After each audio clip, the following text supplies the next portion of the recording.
영상 시청 전에 구독과 좋아요 꼭 부탁드립니다. 여보세요, 정숙 씨. 어머님이 2024년 11월 3일 새벽 요양병원에서 걸려온 전화 한 통으로 저의 30년 고부 생활이 막을 내렸습니다. 시어머니 김복순, 향년 82세. 전화를 받고 남편과 함께 급히 병원으로 달려갔을 때 시어머니는 이미 차갑게 식어 계셨어요. 작은 체구에 늘 날카롭던 그 눈매는 감겨 있었고 주름진 손은 가지런히 모아져 있었습니다. 어머니, 남편 준호는 어머니 손을 잡고 한참을 울었어요. 저는 그 옆에 서서 시어머니의 얼굴을 물끄러미 바라봤습니다. 이제 정말 가신 거구나. 제 마음속에는 슬픔과 함께 묘한 감정이 뒤섞여 있었어요. 30년이라는 시간 동안 단 한 번도 따뜻한 말을 건네지 않으셨던 분. 수고했다, 고맙다는 말은커녕 제가 하는 모든 일에 차갑게 대하셨던 분이었거든요. 하지만 그래도 시어머니셨으니까요. 장례식장은 조용했습니다. 시어머니는 평소 사람 만나는 것을 좋아하지 않으셨고 친척들도 대부분 연로하셔서 조문객이 많지 않았어요. 엄마, 괜찮으세요? 딸 지원이가 제 어깨에 손을 올리며 걱정스러운 눈빛으로 물었습니다. 응, 괜찮아. 내 아빠 좀 챙겨줘. 저는 담담하게 대답했어요. 정말로 괜찮았는지는 저도 잘 모르겠습니다. 3일장을 치르는 동안 저는 묵묵히 할 일을 했어요. 조문객들께 인사하고 음식 챙기고 남편과 아이들 뒷바라지하고 30년간 해왔던 것처럼요. 장례식장 한 구석에서 시어머니 영정사진을 바라보던 순간이 있었어요. 사진 속 시어머니는 무표정했지만 왠지 모르게 외로워 보였습니다. 어머니, 제가 뭘 잘못한 걸까요? 30년 동안 정말 최선을 다했는데. 하지만 이제 그 답을 들을 수는 없겠죠. 장례를 마치고 집으로 돌아온 지 일주일이 지났습니다. 남편은 일주일 내내 어머니 방에 들어가지 못했어요. 문 앞에 서서 한참을 서성이다가 돌아서곤 했습니다. 여보, 어머니 방 정리해야 하지 않을까요? 제가 조심스럽게 말을 꺼내자 남편은 고개를 끄덕였어요. 그래야지. 근데 내가 참아. 제가 할게요.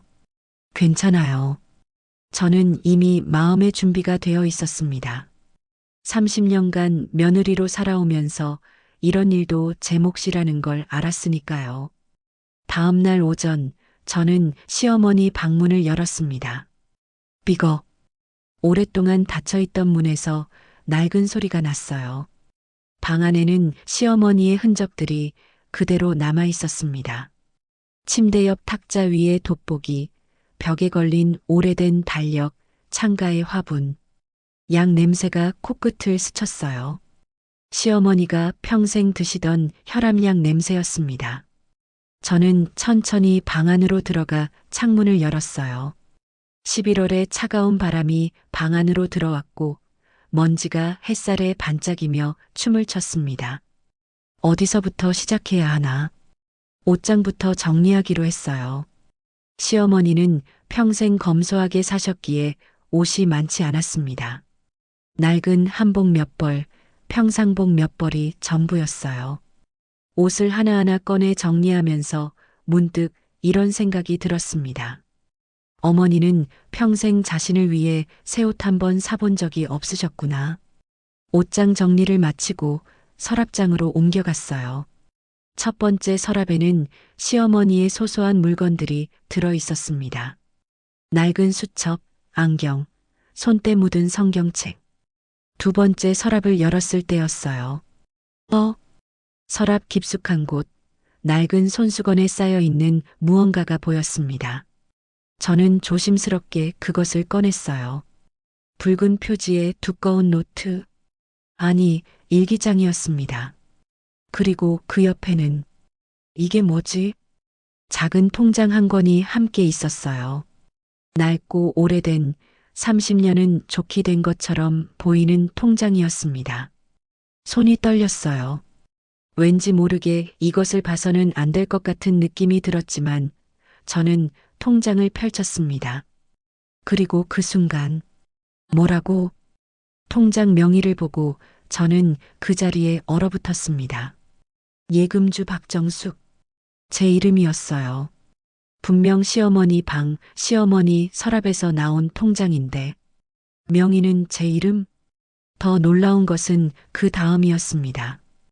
통장을 펼쳐보니 1994년 3월부터 시작된 입금 내역이 빼곡히 적혀 있었어요.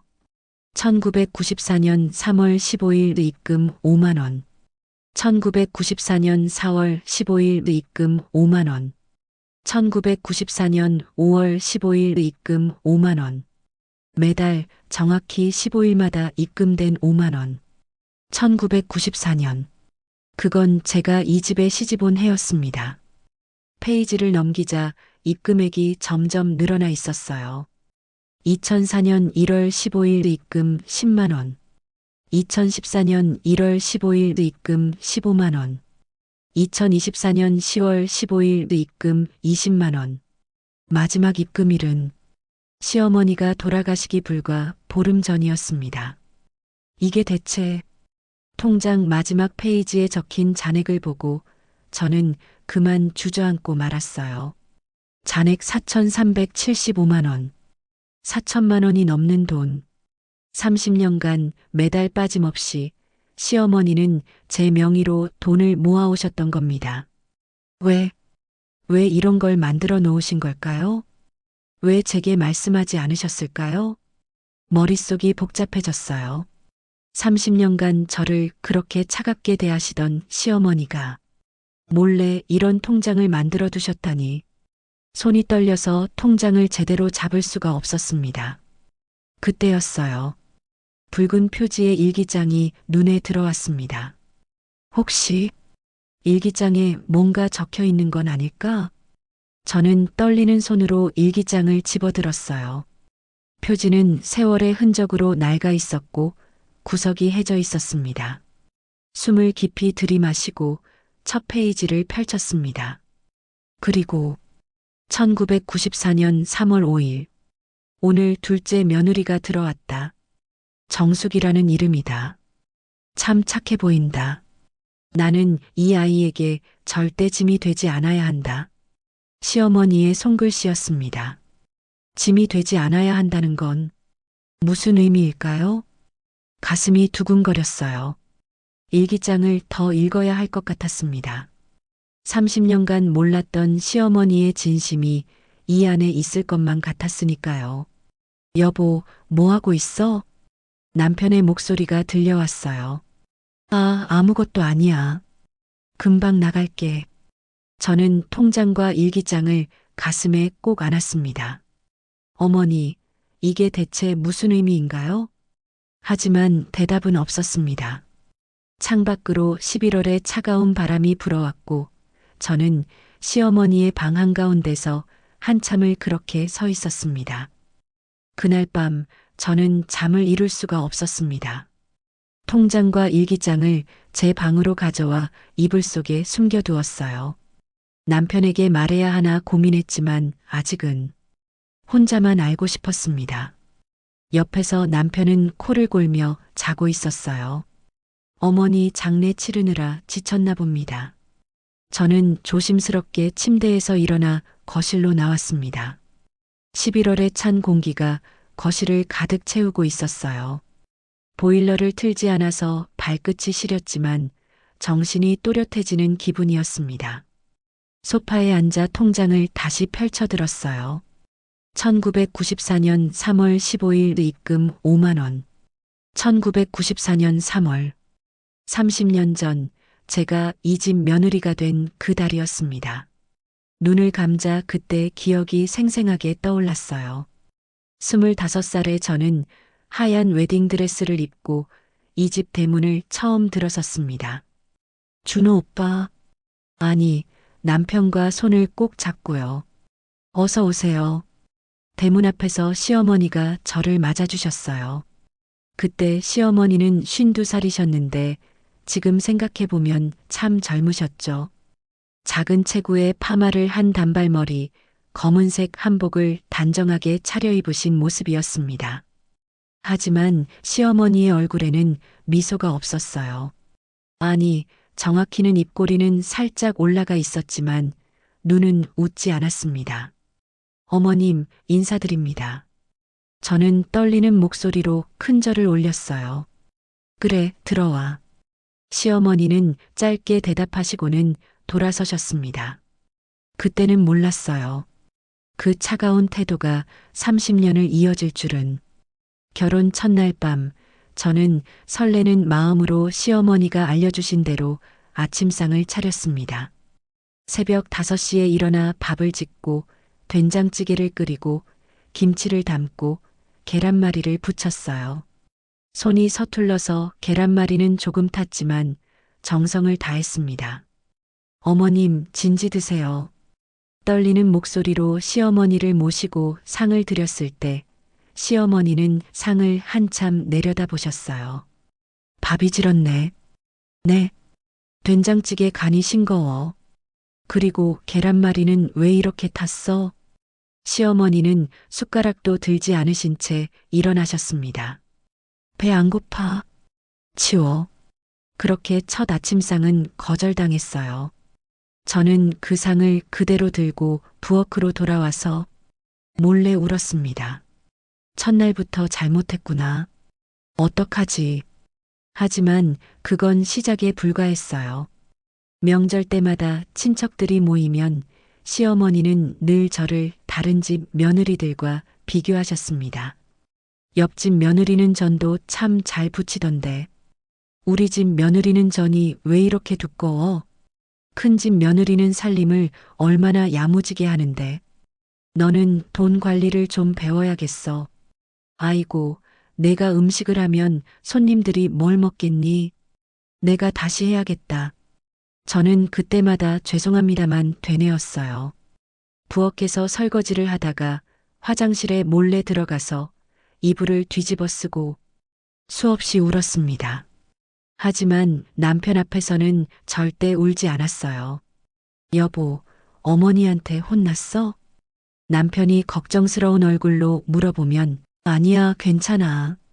어머니 성격이 원래 그러신가 봐. 저는 억지로 웃으며 대답했습니다. 남편을 힘들게 하고 싶지 않았거든요. 어머니와 아내 사이에서 고민하는 남편을 보고 싶지 않았어요. 가장 가슴 아팠던 날은 결혼 5년 차였던 어느 명절이었습니다. 저는 친정 어머니가 알려주신 비법대로 갈비찜을 정성껏 만들었어요. 새벽부터 일어나 고기를 재우고 양념을 정성껏 만들어서 몇 시간을 끓였습니다. 이번엔 칭찬받을 수 있을까? 기대하는 마음으로 상에 올렸어요.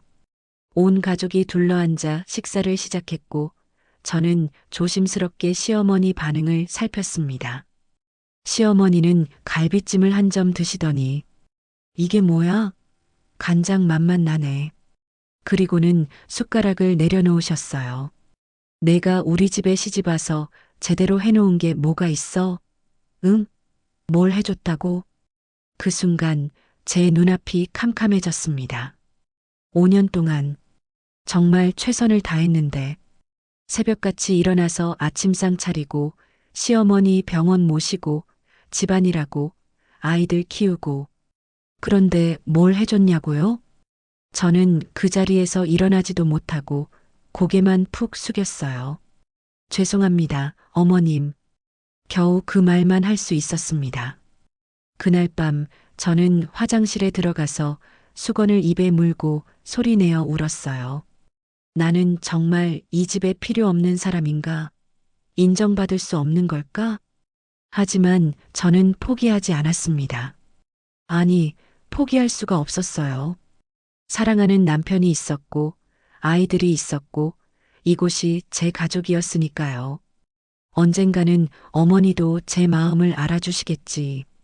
시간이 지나면 그렇게 스스로를 다독이며 또 하루를 버텼습니다.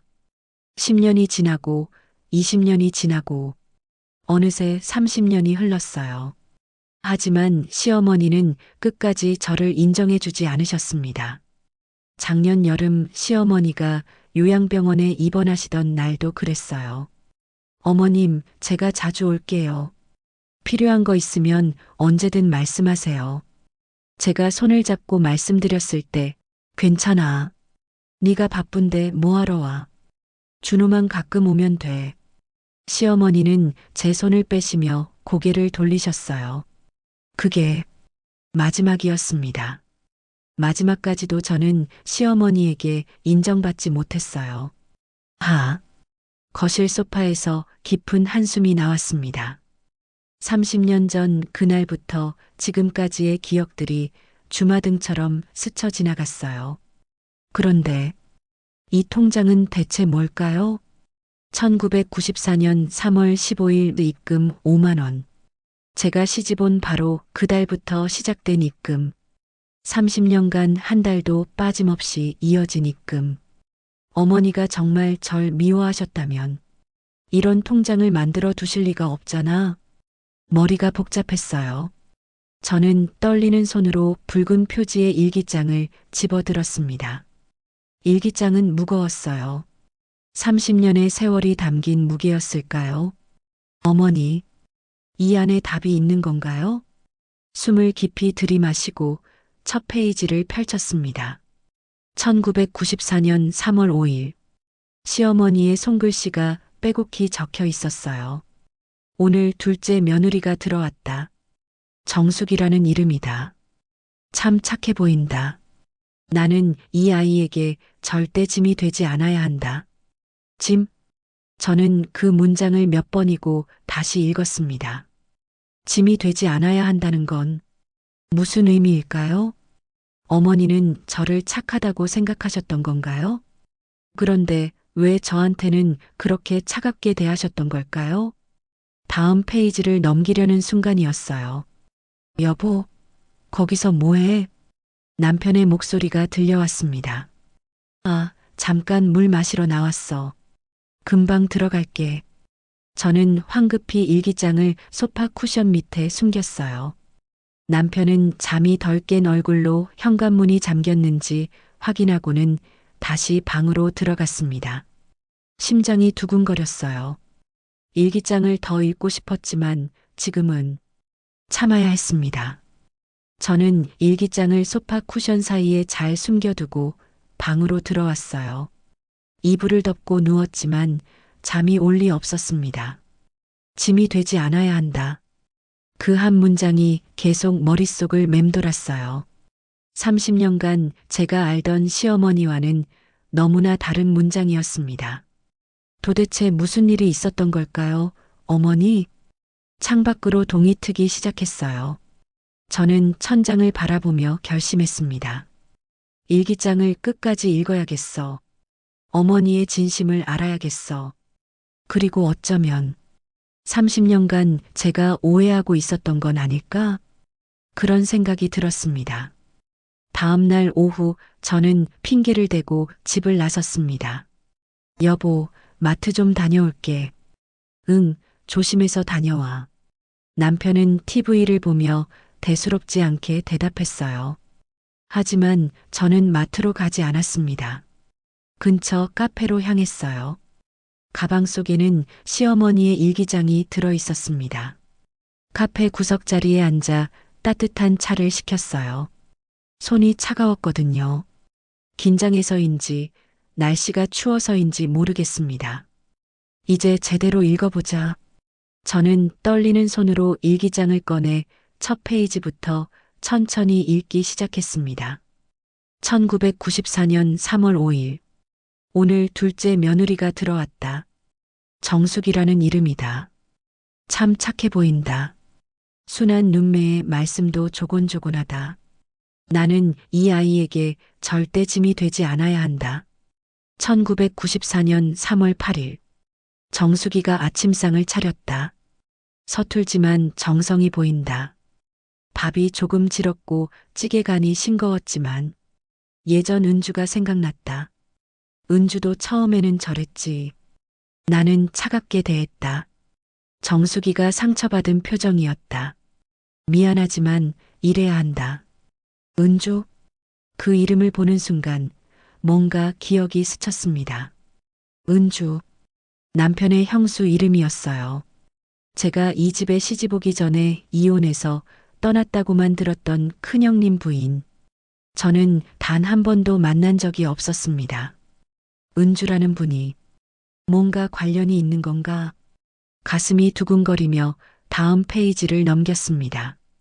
1994년 4월 15일. 오늘 정숙이 명의로 통장을 만들었다. 5만 원을 넣었다. 매달 이렇게 모아주려고 한다. 나중에 정숙이가 힘들 때, 이 집을 떠나고 싶을 때, 이 돈으로 자유를 찾을 수 있게. 나는 정숙이가 은주처럼 되게 할 수 없다. 이 집이 정숙이에게 감옥이 되어서는 안 된다. 뭐라고? 저도 모르게 소리가 나왔어요. 통장의 비밀이 밝혀지는 순간이었습니다. 시어머니는 제가 이 집을 떠날 수 있게, 자유를 찾을 수 있게 돈을 모아두신 거였어요? 이 집을 떠나고 싶을 때라는 표현이 가슴을 찔렀습니다. 시어머니는 제가 언젠가 이 집을 떠나고 싶어 할 거라고 생각하신 걸까요? 은주라는 분은 대체 무슨 일이 있었던 걸까요? 손이 떨렸지만 계속 페이지를 넘겼습니다. 1994년 7월 20일. 오늘 정숙이가 명절 음식을 준비했다. 정말 정성껏 만든 게 보였다. 하지만 나는 트집을 잡았다. 이게 뭐야, 간이 안 맞네. 정숙이의 얼굴이 굳었다. 은주가 생각났다. 3년 전 그 명절날 은주도 그렇게 정성껏 음식을 만들었었다. 나는 그때도 트집을 잡았고 은주는 울면서 부엌으로 들어갔었다. 그게 시작이었다. 정수가 미안하다. 하지만 나는 너를 지켜야 한다. 내가 차갑게 대해야 너는 나한테 의지하지 않는다. 의지하지 않으면 실망하지 않는다. 페이지가 눈물로 흐려졌습니다. 저도 모르게 눈물이 흘러내리고 있었어요. 시어머니는 저를 지키려고 그러셨던 건가요? 차갑게 대한 이유가 사랑이었던 건가요? 하지만 은주라는 분에 대한 이야기는 여기서 끝이 아니었습니다. 몇 페이지를 넘기자 1993년의 일기가 나왔어요. 1993년 2월 10일. 은주가 오늘 또 울었다. 설거지하다가 그릇을 깼다고. 나는 화를 냈다. 조심성이 없어. 시집와서 맨날 뭘 깨먹어? 은주는 사과만 했다. 요즘 은주가 점점 말이 없어진다. 예전에는 그래도 웃으려고 노력했는데 이제는 얼굴에서 생기가 사라졌다. 준수 큰아들은 회사 일로 바빠서 집에 거의 없다. 1993년 5월 3일. 은주가 친정에 다녀오겠다고 했다. 나는 허락하지 않았다. 명절도 아닌데 무슨 친정이야. 며느리가 함부로 집을 비우면 안 돼. 은주의 눈에 눈물이 고였다. 지금 생각하면 은주는 도와달라고 신호를 보내고 있었던 거다. 하지만 나는 몰랐다. 아니, 모른 척했다. 가슴이 먹먹해졌습니다. 은주라는 분은 얼마나 힘들었을까요? 1993년 8월 17일. 은주가 사라졌다. 새벽에 짐을 싸서 그냥 나가버렸다. 쪽지 하나만 남기고 죄송합니다. 저는 더 이상 이 집에서 살 수 없습니다. 준수가 미칠 듯이 찾아다녔지만 은주는 나타나지 않았다. 한 달 후 이혼 서류가 등기로 왔다.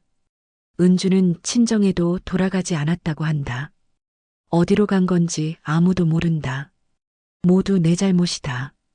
내가 은주를 너무 힘들게 했다. 내가 며느리라는 이유로, 시어머니라는 이유로 은주의 인생을 망쳤다. 준수는 이혼 후 완전히 변했다. 말도 없어지고 집에도 안 들어오고 가족들과 연락도 끊었다. 내가 큰아들의 가정을 파괴했다. 어머니, 저는 손으로 입을 막았어요. 시어머니가 이런 아픔을 겪으셨다니. 큰아들, 준수 형님은 지금도 혼자 사세요. 명절에도 거의 연락이 없고 가족 모임에도 나오지 않습니다.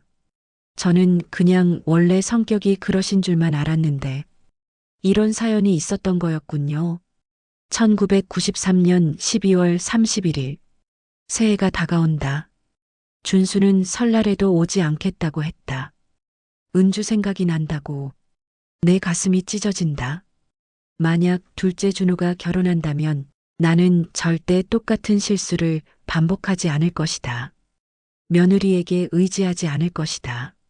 며느리가 나 때문에 힘들어하지 않게 할 것이다. 거리를 둘 것이다. 차갑게 대할 것이다. 그래야 며느리가 나한테 기대하지 않는다. 기대하지 않으면 실망하지 않는다. 실망하지 않으면 떠나지 않는다. 이게 내가 찾은 답이다. 며느리를 지키는 방법. 일기장이 손에서 떨어질 뻔했습니다. 아, 신음소리가 절로 나왔어요. 이제야 알겠습니다. 시어머니가 왜 그렇게 차갑게 대하셨는지, 왜 저를 멀리 하셨는지, 왜 절대 의지하지 않으셨는지. 시어머니는 저를 지키고 싶으셨던 거예요. 은주 형님처럼 제가 이 집을 떠나지 않게, 제가 힘들어서 도망가지 않게, 차라리 거리를 두고 기대하지 않게 만드신 거였습니다. 그게 시어머니가 생각한 사랑이었던 거죠. 서툴고 아프고 오해받는 사랑. 카페 테이블 위로 제 눈물이 뚝뚝 떨어졌습니다. 옆 테이블 손님들이 쳐다봤지만 신경 쓰이지 않았어요. 30년간 제가 오해했던 것들이 하나씩 풀렸습니다. 내가 우리 집에 뭘 해줬냐고?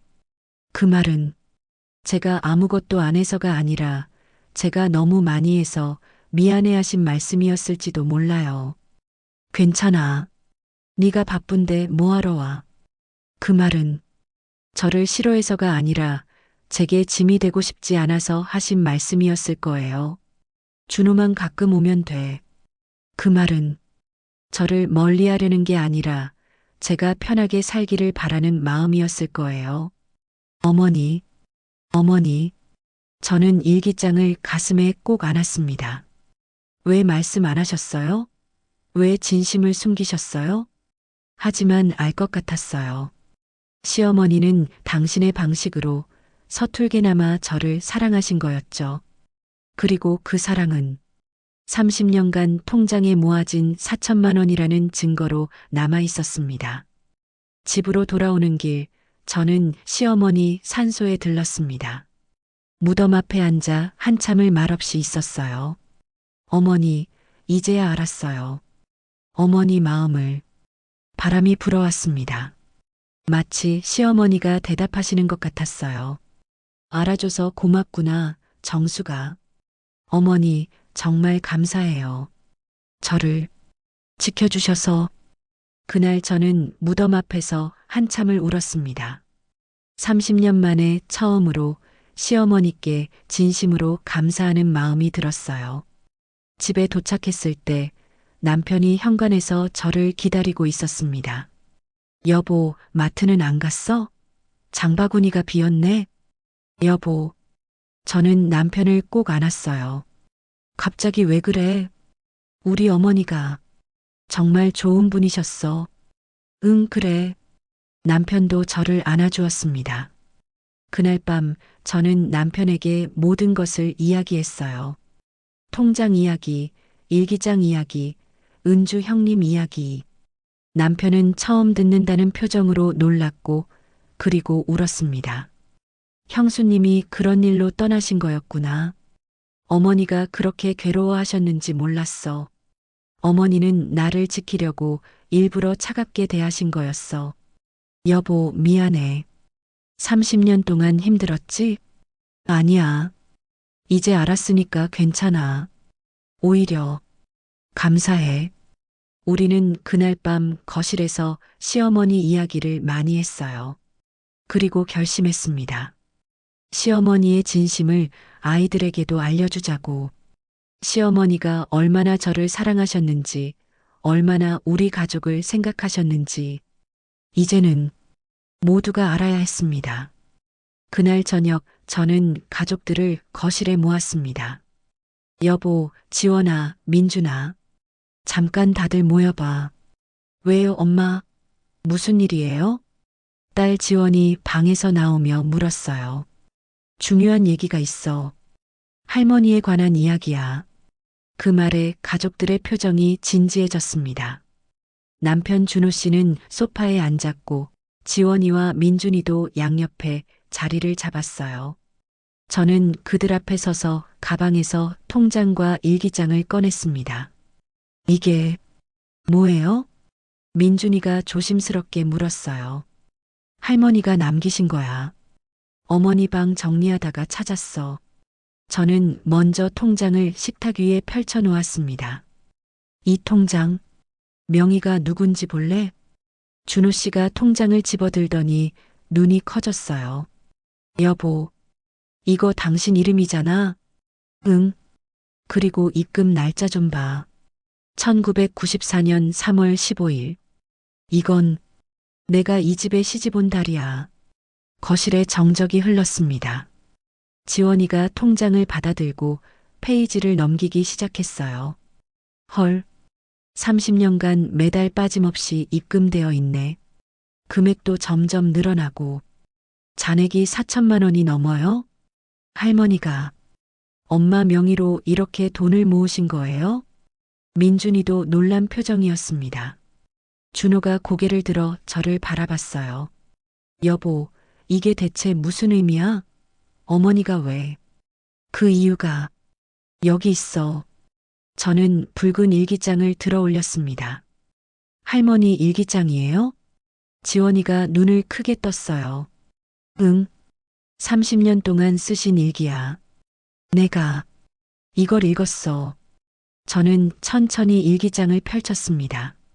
할머니는 나를 사랑하셨어. 정말 많이. 하지만 그걸 표현하지 않으셨지. 아니, 표현할 수 없으셨어. 무슨 말이야? 준호 씨가 혼란스러운 표정으로 물었어요. 저는 깊은 숨을 들이마시고 1993년의 일기부터 읽어주기 시작했습니다. 은주 형님 이야기. 시집살이를 견디지 못하고 집을 떠난 이야기. 시어머니가 얼마나 자책하셨는지, 다시는 같은 일이 일어나지 않게 하려고 얼마나 고민하셨는지, 그래서 저에게는 일부러 거리를 두기로 결심하셨다는 이야기. 읽는 동안 거실은 조용했어요. 지원이는 손으로 입을 막고 있었고, 민준이는 고개를 숙이고 있었습니다. 준호의 눈에는 이미 눈물이 고여 있었어요. 형수님이 그래서 떠나신 거였구나. 준호 씨의 목소리가 떨렸습니다. 어머니가 그렇게 괴로워하셨는지 몰랐어. 형이 왜 그렇게 변했는지도 이제야 이해가 가. 여보, 저는 남편의 손을 잡았어요. 그리고 마지막 페이지가 있어. 저는 떨리는 손으로 일기장의 마지막 페이지를 펼쳤습니다. 2024년 10월 20일. 시어머니가 돌아가시기 2주 전에 쓰신 마지막 일기였어요. 저는 목이 메었지만 천천히 읽기 시작했습니다. 2024년 10월 20일. 이제 시간이 얼마 남지 않은 것 같다. 몸이 점점 말을 듣지 않는다. 의사는 아무 말도 안 하지만 나는 안다. 곧 갈 때가 됐다는 것을. 정수가 이 일기를 내가 읽게 될까? 아마도 내가 떠난 후에 방을 정리하다가 발견하겠지. 통장과 함께. 엄마. 지원이의 목소리가 떨렸어요. 저는 계속 읽었습니다. 30년 동안 미안했다. 내가 너를 차갑게 대한 것. 트집 잡고 인정해주지 않고 멀리한 것. 너는 정말 많이 상처받았을 거야. 나도 알았어. 내가 화장실에서 우는 것도, 명절 끝나고 방에서 한숨 쉬는 것도, 내 눈치를 보며 조심조심 움직이는 것도 다 알았어. 제 목소리가 떨리기 시작했습니다. 하지만 그게 내가 너를 지키는 방법이었어. 은주를 잃고 나서 나는 너무 무서웠다. 또 다른 며느리를 잃을까봐. 너까지 이 집이 싫어져서 떠날까봐. 그래서 거리를 뒀어. 의지하지 않으려고 했어. 내가 나한테 기대하지 않으면 나 때문에 실망하지 않을 거라고 생각했어. 눈물이 흘러내렸지만 계속 읽었어요. 하지만 정수가 너는 정말 최고의 며느리였어. 30년 동안 한 번도 화내지 않고 한 번도 나를 원망하지 않고 묵묵히 이 집을 지켜줬어. 준호를 잘 돌봐주고 아이들을 훌륭하게 키우고 가족들을 따뜻하게 보살펴줬어. 내가 해주지 못한 사랑을 너는 우리 가족에게 듬뿍 주었어. 고마워, 정수가. 정말 고마워. 준호 씨가 소리내어 울기 시작했습니다.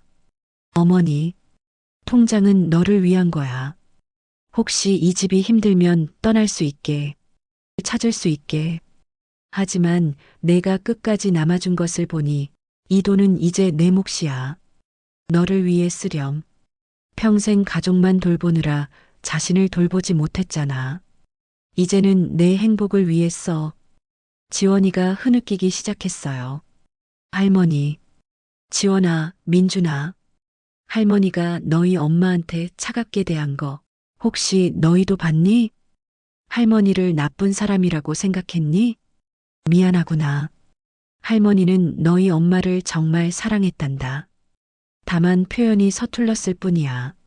너희 엄마는 정말 훌륭한 사람이야. 평생 할머니를 잘 모셔줬어. 엄마를 사랑해주렴.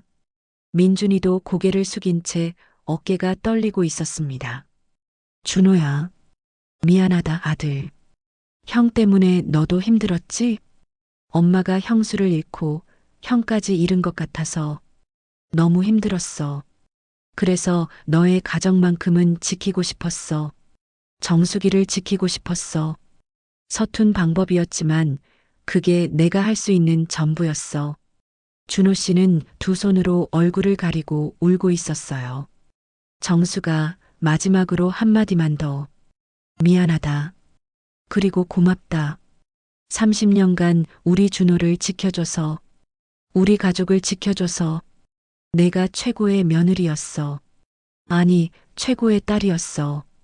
하지만 나는 끝까지 말하지 못할 것 같구나. 사랑한다는 말을, 고맙다는 말을 이 일기로라도 전해지길 바란다. 사랑한다, 정수가. 정말 사랑했어. 마이너스 어머니가. 일기장을 덮는 순간 거실은 온통 울음소리로 가득 찼습니다. 어머니, 어머니. 준호 씨는 소파에서 일어나 시어머니 영정 앞으로 갔어요. 무릎을 꿇고 앉아서 한참을 울었습니다. 어머니, 저는 아무것도 몰랐어요. 형수님 일도 어머니 마음도. 죄송해요. 정말 죄송해요. 아빠. 지원이가 아버지에게 다가가 어깨에 손을 올렸어요. 할머니. 저 할머니가 무서운 사람인 줄 알았어요. 엄마한테 맨날 차갑게 대하시니까. 근데 할머니는 그게 사랑이었던 거네요. 지원이도 눈물을 흘리며 말했습니다. 엄마 미안해요. 제가 할머니를 오해했어요. 그리고 엄마가 겪은 일들을 이제야 알았어요. 괜찮아, 지원아. 저는 딸을 꼭 안아주었어요. 민준이도 다가왔습니다. 엄마, 30년 동안 정말 힘드셨죠?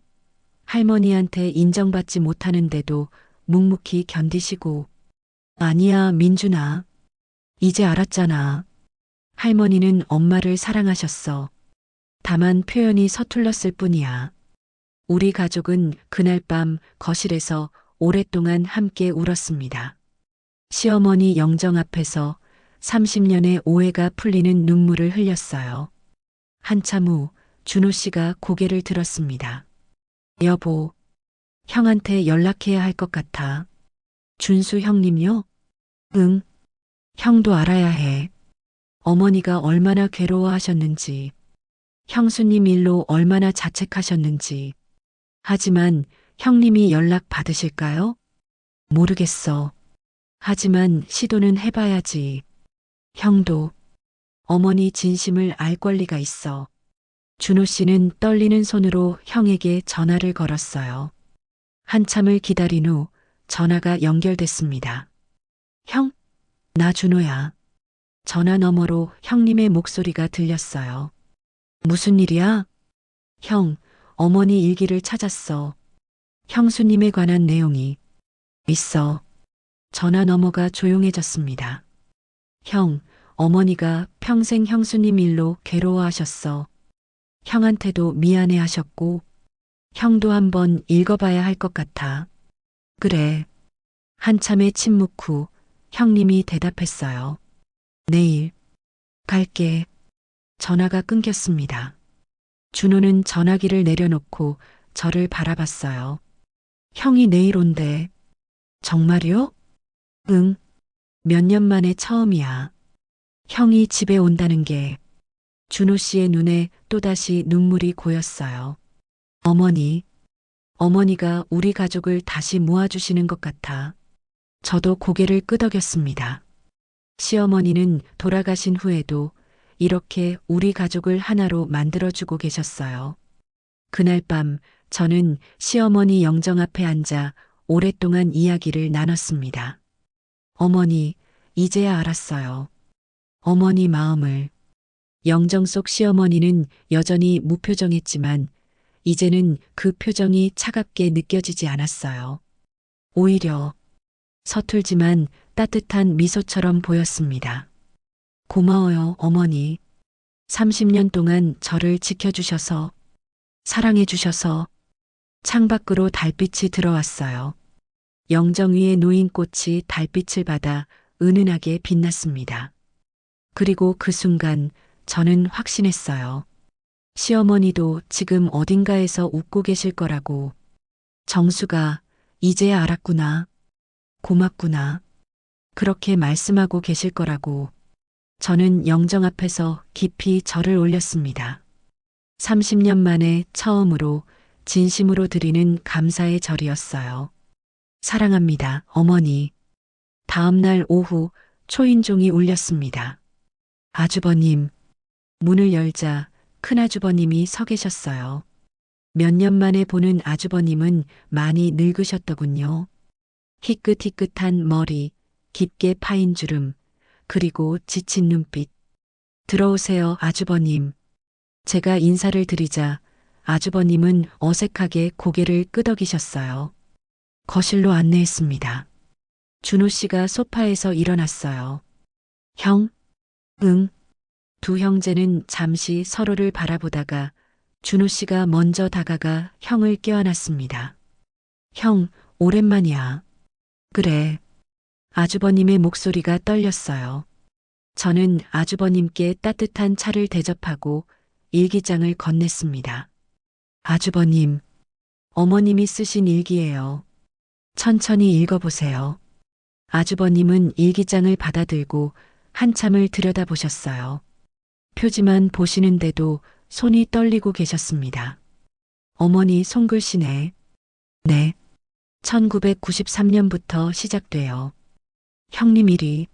알아요. 준호한테 들었어요. 아주버님은 일기장을 펼치셨어요. 저와 준호 씨는 아주버님이 읽으시는 동안 조용히 옆에 앉아 있었습니다. 아주버님은 한 페이지, 한 페이지 천천히 읽어 내려가셨어요. 페이지를 넘길 때마다 아주버님의 손이 점점 더 떨렸습니다. 은주가 사라졌다. 모두 내 잘못이다. 그 페이지를 읽으실 때 아주버님의 눈에서 눈물이 흘러내렸어요. 준수는 이혼 후 완전히 변했다.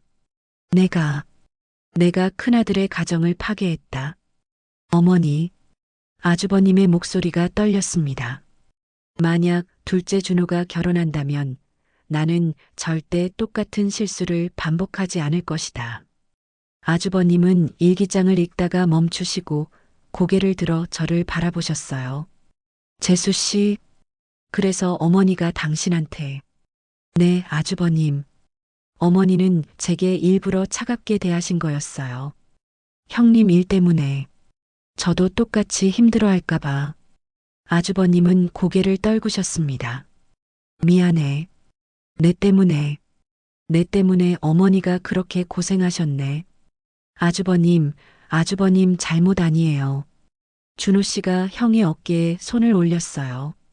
어머니도 그렇게 생각하지 않으셨을 거예요. 일기 끝까지 읽어보세요. 아주버님은 마지막 페이지까지 다 읽으셨어요. 사랑한다, 정수가. 정말 사랑했어. 그 마지막 문장을 읽으시고 아주버님은 일기장을 가슴에 안으셨습니다. 어머니, 제가 몰랐어요. 어머니가 평생 이렇게 괴로워하셨는지. 아주버님은 한참을 울으셨어요. 저희는 아무 말 없이 그 옆에 있어 드렸습니다. 한참 후 아주버님이 고개를 드셨어요. 어머니 산소에 가야겠어. 인사드려야지. 저희도 같이 갈게요, 아주버님. 그날 오후 저희는 함께 시어머니 산소를 찾았습니다. 아주버님은 무덤 앞에 무릎을 꿇고 한참을 계셨어요. 어머니, 준수입니다. 너무 오랜만에 왔네요. 미안합니다. 어머니가 저 때문에 그렇게 괴로워하신 줄 몰랐어요. 어머니, 용서해 주세요. 아주버님의 울음소리가 산에 울려 퍼졌습니다. 준호도 형 옆에 무릎을 꿇었어요. 어머니, 저희 형제가 다시 만났어요. 어머니가 바라시던 대로. 이제 다시 가족이 될게요. 바람이 불어왔습니다. 마치 시어머니가 기뻐하시는 것 같았어요. 집으로 돌아오는 길, 아주버님이 말씀하셨어요. 준호야, 이제부터 자주 볼게.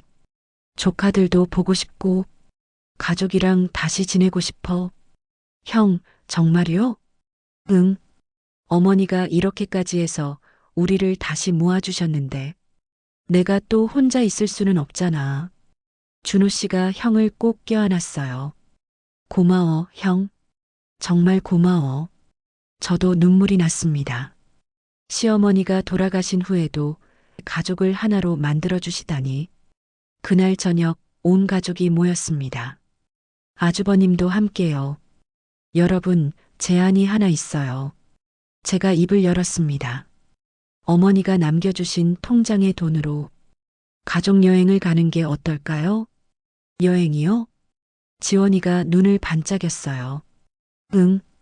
일기장에 적혀 있더라고. 어머니가 평생 가고 싶어 하셨던 곳이. 저는 일기장의 한 페이지를 펼쳤습니다. 2010년 5월 1일. TV에서 제주도 특집을 봤다. 푸른 바다, 유채꽃밭. 정말 아름답더라. 언젠가 가족들과 함께 가보고 싶다. 하지만 내가 가자고 하면 정수기가 부담스러워 할까봐 말하지 못하겠다. 어머니가 제주도에 가고 싶어 하셨네. 준호 씨가 중얼거렸어요. 그래, 다 같이 가자. 어머니 모시고. 아주버님이 말씀하셨어요. 어머니 모시고요? 응. 어머니 사진 모시고 가는 거야. 어머니도 함께 계신 거지. 좋은 생각이에요, 아주버님. 일주일 후 저희 가족은 제주도행 비행기에 올랐습니다. 준호 씨와 저, 지원이와 민준이, 그리고 큰아주버님까지 총 5명이었어요. 아니, 6명이었습니다. 준호의 가방 속에는 시어머니 사진이 정성스럽게 보관되어 있었거든요. 제주도는 정말 아름다웠어요. 푸른 바다, 노란 유채꽃밭, 따뜻한 햇살. 저희는 바다가 보이는 카페에 앉아 시어머니 사진을 테이블 위에 세워두었습니다. 어머니, 여기 제주도예요. 정말 아름답죠? 준호가 사진을 향해 말했어요. 할머니, 저희가 할머니 모시고 왔어요. 지원이도 웃으며 말했습니다.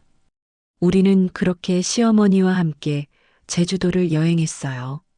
유채꽃밭에서, 해변에서, 오름에서 매번 시어머니 사진을 꺼내 함께 사진을 찍었습니다.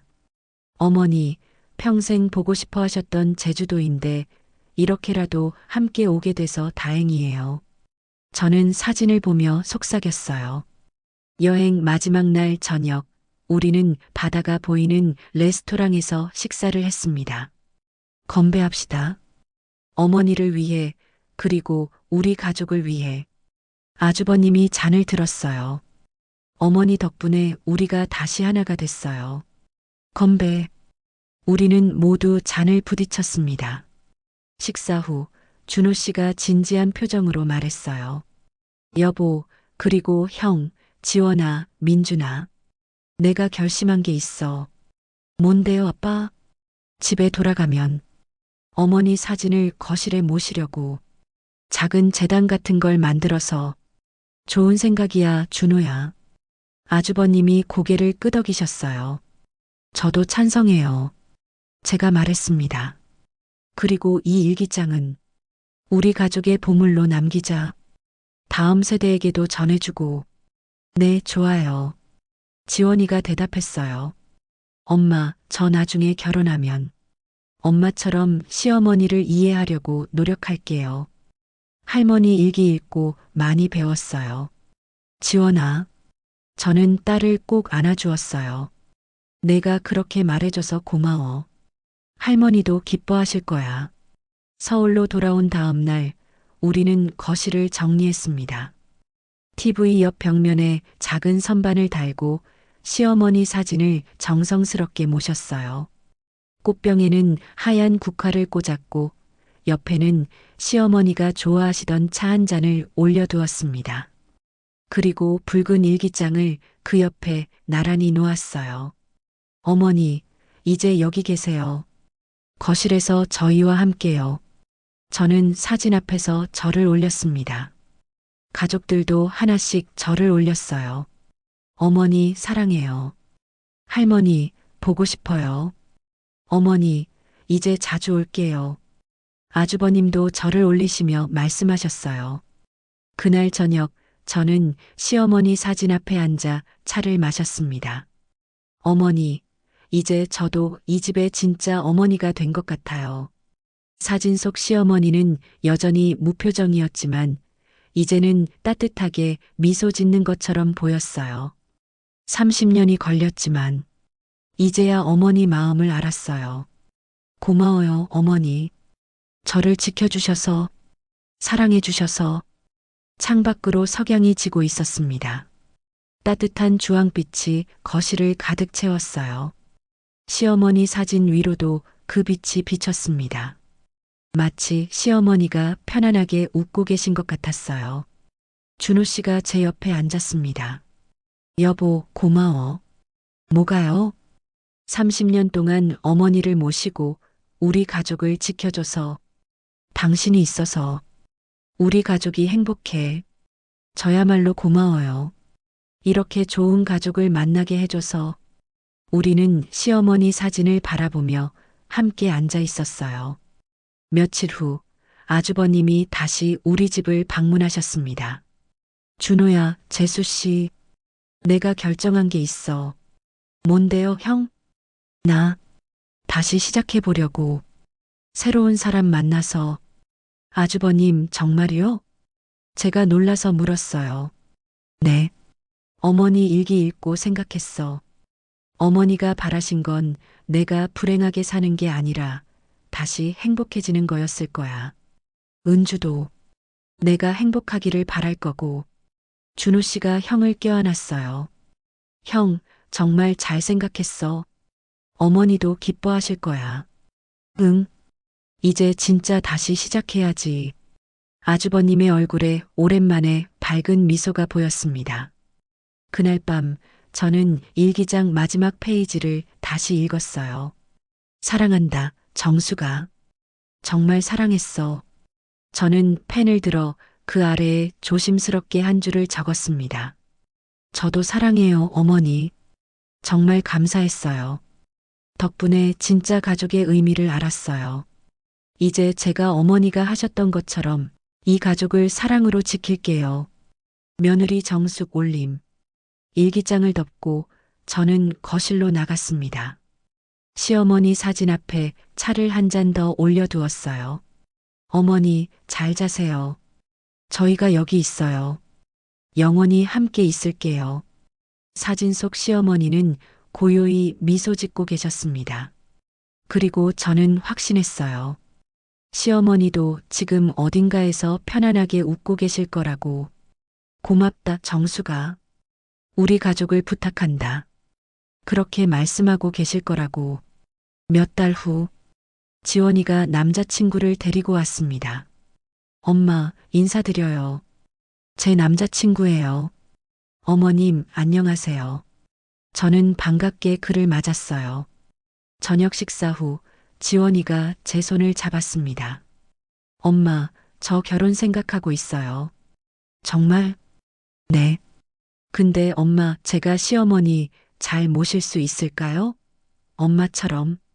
저는 딸의 손을 꼭 잡았어요. 지원아, 너는 할머니 일기 읽었잖아. 그것만 기억해. 서로 이해하려고 노력하는 거. 그게 가장 중요해. 네, 엄마. 할머니가 가르쳐 주신 거 잊지 않을게요. 저는 거실에 시어머니 사진을 바라봤어요. 어머니, 보셨죠? 손녀가 좋은 사람 만났어요. 어머니의 지혜가 다음 세대로 이어지고 있어요. 사진 속 시어머니는 여전히 고요했지만 분명 웃고 계셨습니다. 1년 후, 지원이의 결혼식 날, 신부 대기실에서 저는 딸에게 작은 상자를 건넸어요. 지원아, 이거 뭐예요, 엄마? 할머니 일기장이야. 복사본을 만들어뒀어. 내가 가져가. 엄마, 힘들 때 읽어봐. 할머니가 옆에서 지켜주실 거야. 지원이가 일기장을 꼭 안았습니다. 고마워요, 엄마. 정말 고마워요. 그리고 지원아, 항상 기억해. 사랑은 때로 서툴고 때로 오해받지만 그래도 사랑이야. 이해하려고 노력하는 거. 그게 가족이야. 네, 엄마. 잊지 않을게요. 그리고 현재 저는 지금 거실에 앉아 이 이야기를 쓰고 있습니다. 시어머니 사진이 제 옆에 있어요. 아주버님은 요즘 새로운 분을 만나 행복하게 지내고 계세요. 지원이는 시댁 식구들과 잘 지내고 있고 민준이도 좋은 사람을 만나 사귀고 있습니다. 그리고 저는 이제 진짜 이 집의 어머니가 됐어요. 30년 만에 비로소. 어머니, 보고 계시죠? 우리 가족 다 행복해요. 어머니 덕분이에요. 창밖으로 봄바람이 불어옵니다. 따뜻하고 부드러운 바람. 마치 시어머니가 저를 쓰다듬어 주시는 것 같습니다. 잘했어, 정수가. 정말 잘했어. 저는 시어머니 사진을 보며 미소 지었어요. 사랑해요, 어머니. 영원히. 그리고 이 이야기는 우리 가족의 보물로 남을 것입니다. 다음 세대에게, 그 다음 세대에게 서툴지만 진실한 사랑, 오해받지만 깊은 사랑, 그 사랑의 이야기가 계속 이어질 것입니다. 영원히. 지금까지 영상 시청해 주셔서 감사합니다. 구독, 좋아요는 무료입니다. 꼭 눌러주세요.